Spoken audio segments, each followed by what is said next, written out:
এই কমিশনে যারা আছেন তাদের বেশিরভাগই তাই। উনাদের মিশন হইতেছে নারীর কান্দে বন্দুক রেখা ইসলাম কোপানির রাজনীতি করা। আপনাকে এক্সাম্পল দিই। নারী কমিশন বলছে ধর্মীয় আইন মেনে চলা বাধ্যতামূলক জন্য নারীদের প্রতি বৈষম্য হচ্ছে। আপনি নিজেই শেয়ার দিয়ে কইছেন ধর্মীয় আইন অনুসরণ করা যে কোনো ধর্মের অনুসারীদের জন্য বাধ্যতামূলক। ধর্মের অনুসারীরা তো আনন্দ চিত্তে সেটা অনুসরণ করেন এবং মেনে চলেন। কেউ যদি দাবি করে ধর্মীয় অনুশাসন মেনে চলার জন্য বৈষম্য হচ্ছে, এটা খুবই বাজে অনুসিদ্ধান্ত। এর অর্থ হচ্ছে ধর্মীয় আইন মানা যাবে না, আর চূড়ান্ত মানে হচ্ছে ধর্ম থেকে দূরে থাকতে হবে। এটাই স্যার বাঙ্গু সেকুলারদের চুলকানি, আর এই চুলকানিকে আপনি প্রমোট করেছেন। এই কমিটি প্রতিনিধিত্বমূলক না।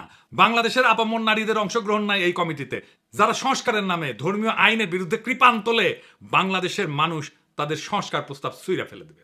এই কমিশনে যারা আছেন তাদের বেশিরভাগই তাই। উনাদের মিশন হইতেছে নারীর কান্দে বন্দুক রেখা ইসলাম কোপানির রাজনীতি করা।